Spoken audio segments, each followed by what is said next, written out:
Hello दोस्तों, मैं धीरेन स्वागत करता हूं आपका एग्जाम स्टडी विद संगीता में। दोस्तों, आज के इस वीडियो में हम बात करेंगे रेलवे ग्रुप डी परीक्षा 2022 के लिए संविधान के पार्ट 11 की। दोस्तों, इस वीडियो में अब तक हम 10 पार्ट को कवर कर चुके हैं और इस सीरीज में हम वही क्वेश्चन पढ़ रहे हैं रेलवे की परीक्षा में जो पूछे गए हैं पिछले वर्षों में। इस सेट में आज हम प्रश्न संख्या 251 से लेकर 275 तक को कंप्लीट करने वाले हैं। टॉप 25 एमसीक्यू क्वेश्चन आप यदि ये पढ़ लेते हैं तो लगभग आपके 50 क्वेश्चन दोस्तों यहाँ कंप्लीट हो जाएंगे, 50 से 60, क्योंकि मैं आपको हर एक क्वेश्चन की इंपॉर्टेंट डिटेल भी यहाँ पर कवर करवा रहा हूँ। ये वीडियो यदि आपको अच्छा लगे, हेल्पफुल लगे तो प्लीज वीडियो को लाइक और शेयर जरूर कीजिएगा। और यदि आप अब तक आपने हमारे चैनल को सब्सक्राइब नहीं किया है तो प्लीज दोस्तों चैनल को सब्सक्राइब जरूर कीजिएगा, क्योंकि मैं चैनल पर इस समय रेलवे ग्रुप डी के अधिकतर वीडियो यहाँ पर आपके लिए डाल रहा हूँ, जो कि आपके आने वाली प्रतियोगिता परीक्षा के लिए इम्पोर्टेंट रहेंगे। तो चलिए हम अपनी क्लास शुरू करते हैं। मंत्री और योजना आयोग की जगह ही किसको बनाया गया है? नीति आयोग को। तो इसका राइट आंसर क्या रहेगा? भारत के प्रधानमंत्री, यानी कि ऑप्शन बी। ठीक है दोस्तों, नीति आयोग के पादेन अध्यक्ष के रूप में कौन कार्य करता है? भारत के प्रधानमंत्री। देखिए, इसको पूरा पढ़ लीजिए। नीति आयोग का पूरा नाम है national institute for transforming India. 1 जनवरी 2015 को भारत सरकार ने योजना आयोग के स्थान पर नीति आयोग की स्थापना की। नीति आयोग प्रत्येक स्तर पर सरकार के थिंक टैंक के रूप में सेवाएं प्रदान करता है और उसे निर्देशात्मक एवं नीतिगत गतिशीलता प्रदान करता है। इसका पादेन अध्यक्ष होता है प्रधानमंत्री तथा इसके उपाध्यक्ष राजीव कुमार तथा नीति आयोग के मुख्य कार्यकारी अधिकारी अमिताभ कांत हैं। ठीक है, और क्वेश्चन के अनुसार अगला क्वेश्चन देखते हैं। नीति आयोग का मुख्यालय किस शहर में स्थित है? तो ये है दोस्तों नई दिल्ली में। ठीक है, याद रखिएगा, नीति आयोग का मुख्यालय किस शहर में है? नई दिल्ली में। देखिए, नीति आयोग 1 जनवरी 2015 को भारत सरकार द्वारा गठित की गई नई संस्था है, जिसे योजना आयोग के स्थान पर बनाया गया। यह एक गैर संवैधानिक निकाय है। यह आयोग सरकार के थिंक टैंक के रूप में कार्य करता है। भारत का प्रधानमंत्री इसका पादेन अध्यक्ष होता है और इसका मुख्यालय नई दिल्ली में स्थित है। नीति आयोग किसके स्थान पर भारत सरकार द्वारा स्थापित किया गया था? देखिए, हम बार बार इसको पढ़ रहे हैं जब से, ठीक है ना, तो आप इसका आंसर आराम से लगा सकते हैं। इसका राइट आंसर है योजना आयोग।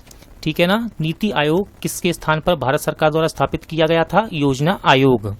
अगला क्वेश्चन है, जुलाई 2018 तक नीति आयोग के उपाध्यक्ष कौन हैं? तो इसका सही आंसर है ऑप्शन ए, यानी कि राजीव कुमार। ठीक है, याद रखिएगा, नीति आयोग के उपाध्यक्ष वर्तमान में भी डॉक्टर राजीव कुमार हैं। ठीक है, और सीईओ कौन है नीति आयोग के? तो इनका नाम है अमिताभ कांत। और नीति आयोग के अध्यक्ष कौन है वर्तमान में? प्रधानमंत्री नरेंद्र मोदी। ठीक है, याद रखिएगा इन सब चीजों को। और आने वाले समय में जब करंट अफेयर आप पढ़ के जरूर जाइएगा, क्योंकि ये चेंज भी हो सकते हैं। भारत के किस केंद्र शासित प्रदेश में पंचायती राज व्यवस्था नहीं है? तो इसका सही आंसर हो जाएगा दोस्तों दिल्ली, यानी कि ऑप्शन ए। ठीक है ना, देखिए याद रखिएगा, भारत के किस केंद्र शासित प्रदेश में पंचायती राज व्यवस्था नहीं है? तो इसका सही आंसर है दिल्ली। देखिए, केंद्र शासित प्रदेश दिल्ली में पंचायती राज व्यवस्था नहीं है। पंचायती राज व्यवस्था में ग्राम, तालुक और जिला आते हैं। इसकी शुरुआत पंडित जवाहरलाल नेहरू द्वारा राजस्थान के नागौर जिले के बगदारी गांव में 2 अक्टूबर 1959 को पंचायती राज व्यवस्था लागू की गई। अनुच्छेद 40 इंपॉर्टेंट है। अनुच्छेद 40 में राज्यों को पंचायत के गठन का निर्देश दिया गया है। 73वां संविधान संशोधन 1992 के तहत पंचायती राज संस्थाओं को संवैधानिक दर्जा प्राप्त हुआ। संविधान के भाग 9 में पंचायती राज व्यवस्था का वर्णन भी किया गया है। ठीक है ना, अच्छे से इसको पढ़ लीजिएगा, इस डिस्क्रिप्शन को। बहुत ही इंपॉर्टेंट फैक्ट यहाँ पर दिए हैं सभी। ठीक है, पंचायती राज व्यवस्था से। चलिए अगला क्वेश्चन देखते हैं। किसने सिफारिश की और निर्णय लेने की शक्ति को विकेंद्रित किया जाना चाहिए और निर्वाचित स्थानीय निकायों की स्थापना की जानी चाहिए? तो देखिए, इसका सही आंसर है बलवंत राय समिति। ठीक है ना, बलवंत राय मेहता समिति की अनुशंसा पर, यानी कि सिफारिश पर निर्णय लेने की शक्ति को विकेंद्रित किया जाना चाहिए और निर्वाचित स्थानीय निकायों की स्थापना की जानी चाहिए। देखिए, बलवंत राय मेहता समिति का गठन पंचायती राज व्यवस्था को मजबूती प्रदान करने के लिए 1956 में किया गया। समिति ने ग्रामीण स्थानीय शासन के लिए त्रिस्तरीय व्यवस्था का सुझाव दिया। और ये व्यवस्था क्या थी, देखिए याद रखिएगा, ग्राम पंचायत समिति, दूसरी खंड पंचायत समिति, फिर है जिला पंचायत समिति। इस समिति ने सिफारिश की थी कि निर्णय लेने की शक्ति को विकेंद्रित किया जाना चाहिए और निर्वाचित स्थानीय निकायों की स्थापना की जानी चाहिए। कहाँ भारत में पंचायती राज संस्थान स्थापित करने वाला पहला राज्य है, यानी कि कौन भारत में पंचायती राज संस्थान स्थापित करने वाला पहला राज्य है? तो इसका सही आंसर है दोस्तों राजस्थान, यानी कि ऑप्शन बी। ठीक है, राजस्थान भारत में पंचायती राज संस्थान स्थापित करने वाला पहला राज्य है। देखिए, भारत के प्रधानमंत्री पंडित जवाहरलाल नेहरू ने पंचायती राज व्यवस्था की शुरुआत राजस्थान के नागौर जिले से 2 अक्टूबर 1959 ईस्वी को की, जबकि पश्चिम बंगाल ऐसा पहला राज्य है जहां 4 स्तरीय पंचायती राज व्यवस्था अपनाई गई। इस क्वेश्चन को, इस फैक्ट को जरूर याद रखिएगा, जो इस प्रकार है: ग्राम पंचायत, अंचल पंचायत, अंचालिक परिषद और जिला परिषद। ठीक है, चलिए अगला क्वेश्चन देखते हैं। कहाँ विधानसभा ने पंचायती राज बिल 2018 पारित किया ताकि 3 सतहों को पंचायती राज प्रणाली की अंचल समिति को रद्द कर राज्य में 2 सतह की प्रणाली की स्थापना की जा सके? तो इसका सही आंसर है दोस्तों अरुणाचल प्रदेश। ठीक है, इंपॉर्टेंट क्वेश्चन है ये, इसको याद रखिएगा। ठीक है, कहां पर? अरुणाचल प्रदेश में 3 सतहों की पंचायती राज प्रणाली की अंचल समिति को रद्द कर राज्य में 2 सतह की प्रणाली की स्थापना की जा सके। कहां पर? अरुणाचल प्रदेश में। देखिए, इसे भी पढ़ लीजिए, इंपॉर्टेंट है। अरुणाचल प्रदेश विधानसभा ने 3 स्तरीय पंचायती राज प्रणाली के मध्य स्तर अंचल समिति को हटाने और राज्य में 2 स्तरीय प्रणाली स्थापित करने के लिए मार्च 2018 में एक विधेयक पारित किया। 73वें संविधान संशोधन अधिनियम 1952 के अनुच्छेद 243B के अनुसार मध्यवर्ती स्तर पर पंचायत का गठन नहीं हो सकता जिसकी जनसंख्या 20 लाख से अधिक है। 2 स्तरीय प्रणाली में ग्राम पंचायत और जिला परिषद के मध्य प्रत्यक्ष संबंध होगा। निम्नलिखित में से कौन सा भारत का पहला नगर निगम था? देखिए, मोस्ट इंपोर्टेंट क्वेश्चन है, उसका राइट आंसर है मद्रास नगर निगम। ठीक है, भारत का पहला नगर निगम कौन था? मद्रास नगर निगम, यानी कि ऑप्शन डी राइट आंसर रहेगा। देखिए, इसका डिस्क्रिप्शन पढ़ लीजिए। भारत का पहला नगर पालिका निगम मद्रास नगर निगम था। इसकी स्थापना 29 सितंबर 1688 में की गई थी। इसके बाद 1876 में कलकत्ता नगर निगम की स्थापना की गई तथा 1958 में दिल्ली नगर निगम की स्थापना की गई। अगला क्वेश्चन है, लोकतंत्र और विकास के लिए पंचायती राज संस्थाओं के पुनः स्थापना के लिए राजीव गांधी द्वारा 1986 में गठित समिति का नाम क्या था? ठीक है दोस्तों, तो इसका राइट आंसर है ऑप्शन बी। ठीक है, ऑप्शन बी इसका राइट आंसर है, यानी कि LM सिंघवी समिति। क्या है? LM सिंघवी समिति। चलिए इसका डिस्क्रिप्शन पढ़ लेते हैं, यहाँ से आपको बहुत कुछ सीखने को मिलेगा। देखिए, लोकतंत्र और विकास के लिए पंचायती राज संस्थाओं के पुनः स्थापना के लिए राजीव गांधी द्वारा 1986 में LM सिंघवी समिति बनाई गई। सिंघवी समिति की सिफारिश के आधार पर पंचायती राज को संवैधानिक दर्जा दिया गया। अशोक मेहता समिति का गठन दिसंबर 1977 में किया गया था, जबकि बलवंत राय मेहता समिति की सिफारिश के आधार पर स्थापित पंचायती राज व्यवस्था में उत्पन्न कमियों को दूर करने के लिए सिंघवी समिति का गठन किया गया।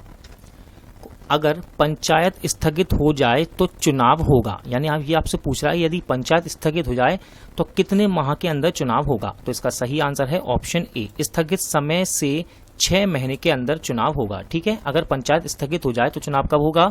स्थगित समय से 6 महीने के अंदर। देखिए, ग्राम पंचायत के विघटित होने की दशा में इसके विघटित होने की तिथि से 6 माह के अंदर चुनाव कराना अनिवार्य है। पंचायतों का चुनाव राज्य निर्वाचन आयोग द्वारा किया जाता है। अनुच्छेद 40, ठीक है याद रखिएगा, अनुच्छेद 40 में पंचायतों के गठन का प्रावधान किया गया है। ग्राम पंचायत के चुनाव के लिए आयु 21 वर्ष निर्धारित की गई है। बलवंत राय मेहता समिति द्वारा त्रिस्तरीय पंचायत का गठन किया गया था। क्या थे ये? ग्राम स्तर पर था ग्राम पंचायत, खंड स्तर पर था पंचायत समिति और जिला स्तर पर था जिला परिषद। चलिए अगला क्वेश्चन देखते हैं। हरियाणवी पंचायती राज संशोधन बिल 2015 के अनुसार पंचायती राज इंस्टीट्यूट चुनाव में उम्मीदवारों की न्यूनतम योग्यता निर्धारित की गई? तो इसका सही आंसर है ऑप्शन बी, यानी कि मैट्रिक। ठीक है, देखिए इंपॉर्टेंट क्वेश्चन है, करंट का भी क्वेश्चन था उस समय ये, और अब ये बन गया संविधानिक क्वेश्चन। ठीक है, हरियाणवी पंचायती राज संशोधन बिल 2015 के अनुसार पंचायती राज इंस्टीट्यूट चुनाव में उम्मीदवारों की न्यूनतम योग्यता क्या निर्धारित की गई? मैट्रिक। देखिए, हरियाणवी पंचायती राज संशोधन बिल 2015 के अनुसार पंचायत चुनाव लड़ने के लिए सामान्य प्रत्याशियों को न्यूनतम योग्यता 10वीं पास एवं महिलाओं को सामान्य और अनुसूचित जाति के प्रत्याशियों के लिए न्यूनतम योग्यता 8वीं पास रखी गई। यदि कोई अनुसूचित जाति की महिला पंचायत का चुनाव लड़ती है तो उसके लिए 5वीं पास होना अनिवार्य है। राजस्थान के बाद हरियाणा दूसरा ऐसा राज्य बना जहां पर पंचायत चुनाव लड़ने वाले प्रत्याशियों के लिए न्यूनतम शैक्षिक योग्यता निर्धारित की गई है। दिसंबर 2015 में निम्नलिखित में से किस विकल्प को हरियाणा में पंचायत चुनाव में लड़ने हेतु महत्वपूर्ण मानदंड के रूप में घोषित किया गया था? तो इसका राइट आंसर है दोस्तों ऑप्शन ए। ठीक है ना, घर में एक प्रयोजन मूलक शौचालय होना आवश्यक है। ठीक है ना, चलिए इसका डिस्क्रिप्शन देखते हैं।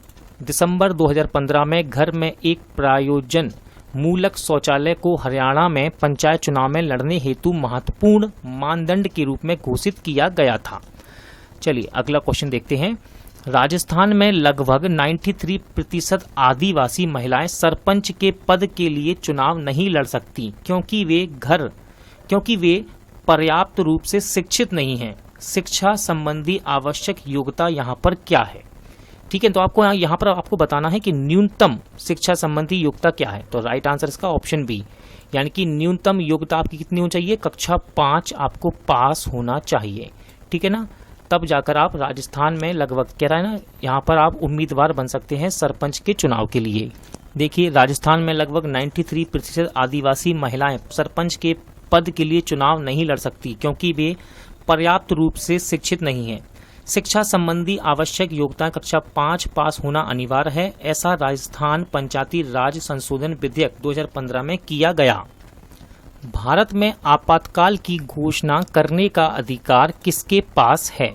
तो इसका सही आंसर है दोस्तों राष्ट्रपति, यानी कि ऑप्शन सी। ठीक है, भारत में आपातकाल की घोषणा करने का अधिकार किसके पास है? राष्ट्रपति के पास। देखिए इसे पढ़ लीजिए, बहुत ही ज्यादा इंपॉर्टेंट यहाँ पर अनुच्छेद दिए हैं।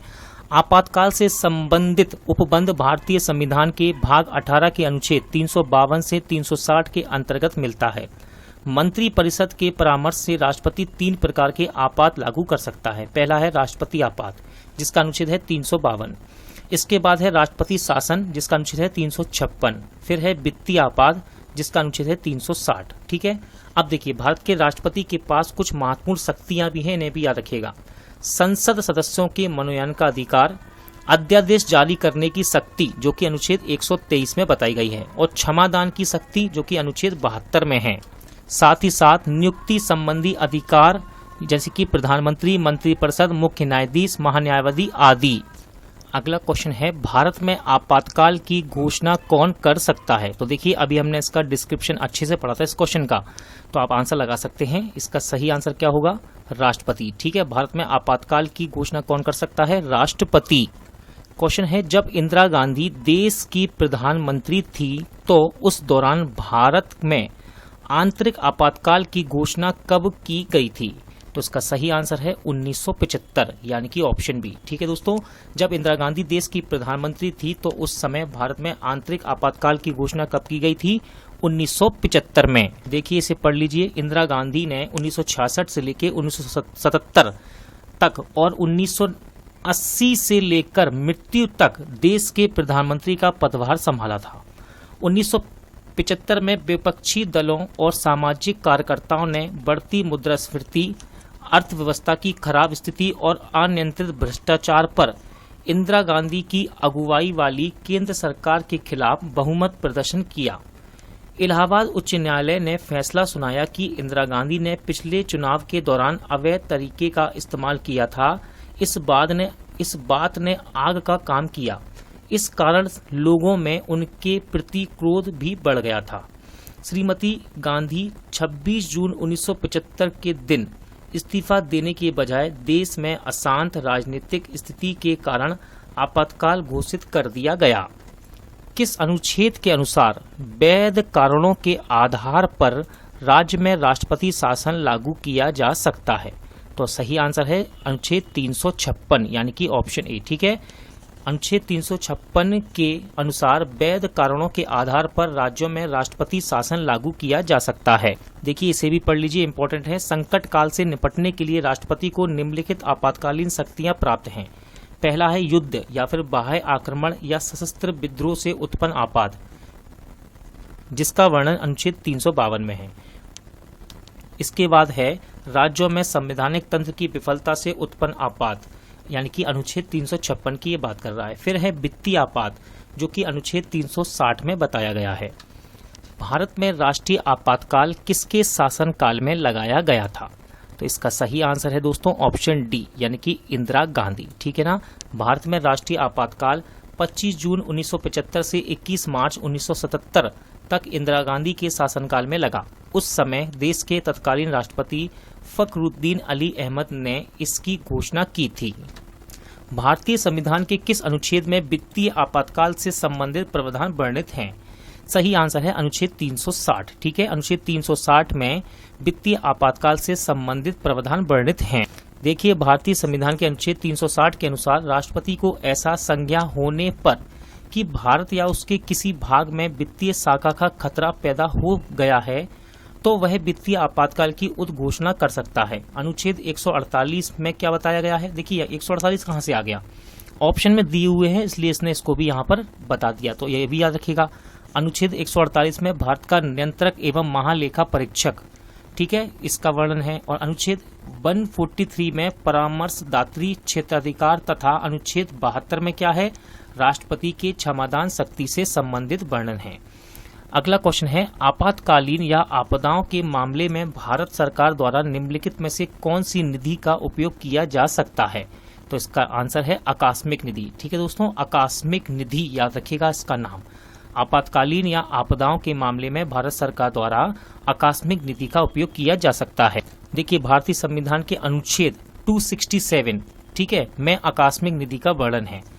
इस निधि को राष्ट्रपति की ओर से वित्त सचिव द्वारा रखा जाता है। यह निधि राष्ट्रपति के अधिकार में रहती है और वह किसी अप्रत्याशित व्यय के लिए अग्रिम दे सकता है। इसे बाद में संसद द्वारा प्राधिकृत करवाया जा सकता है।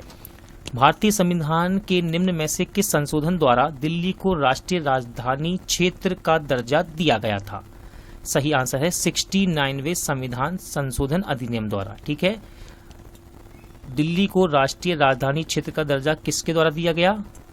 69वें संशोधन अधिनियम द्वारा। देखिए भारत के संविधान के अनुच्छेद 239A में संसद द्वारा 69वें संविधान संशोधन, इसका सन याद रखिएगा, 1991 के तहत दिल्ली को राष्ट्रीय राजधानी क्षेत्र का दर्जा दिया गया। अगला क्वेश्चन है किस वर्ष भारतीय संविधान में प्रथम संशोधन किया गया था? बहुत ही ज्यादा इंपॉर्टेंट क्वेश्चन है, एग्जाम में पूछा जाता है। सही आंसर है 1951, यानी कि ऑप्शन ए। भारतीय संविधान में प्रथम संविधान संशोधन कब किया गया? 1951 में। देखिए 26 जनवरी 1950 को भारतीय संविधान लागू हुआ था। भारतीय संविधान को समय समय पर आवश्यकता अनुसार अब तक कुल 103 बार संशोधित किया गया। भारतीय संविधान में प्रथम संशोधन 1951 में किया गया। इस संशोधन में स्वतंत्रता, समानता एवं संपत्ति से संबंधित मौलिक अधिकारों को लागू किए जाने संबंधी कुछ व्यावहारिक कठिनाइयों को दूर करने का प्रयास किया गया था तथा इस संशोधन द्वारा संविधान में नवी अनुसूची को जोड़ा गया। ये पॉइंट इंपॉर्टेंट है, ठीक है ना, जिसमें उल्लेखित कानून को सर्वोच्च न्यायालय के न्याय के पुनर्वलोकन की शक्तियों के अंतर्गत परीक्षा नहीं किया जा सकता। अगला क्वेश्चन है भारतीय संविधान के अनुसार संविधान संशोधन विधेयक संसद के किस सदन में पारित होता है? तो दोस्तों ऑप्शन सी आपका राइट आंसर है, दोनों सदनों, यानी कि ऊपरी और निचला सदन अलग से। ठीक है ना। देखिए अब किस प्रकार होता है तो इसको भी सुन लीजिए। देखिए भारतीय संविधान का संशोधन भारत के संविधान में परिवर्तित करने की एक प्रक्रिया है। भारतीय संविधान के भाग 20 के अनुच्छेद 368 में संविधान संशोधन से संबंधित प्रक्रिया का वर्णन है। ठीक है, संविधान संशोधन का अनुच्छेद कितना है? 368, यानी कि 368। संविधान संशोधन विधेयक को संसद के दोनों सदनों में अलग अलग 2/3 बहुमत से पारित होना आवश्यक होता है। राष्ट्रीय जल संरचना विधेयक 2016 के प्रस्तावित मसौदे में निम्न में से क्या शामिल नहीं है? तो यहाँ पर शामिल नहीं है आचमन युक्त धारा। क्या? आचमन युक्त धारा ये शामिल नहीं है।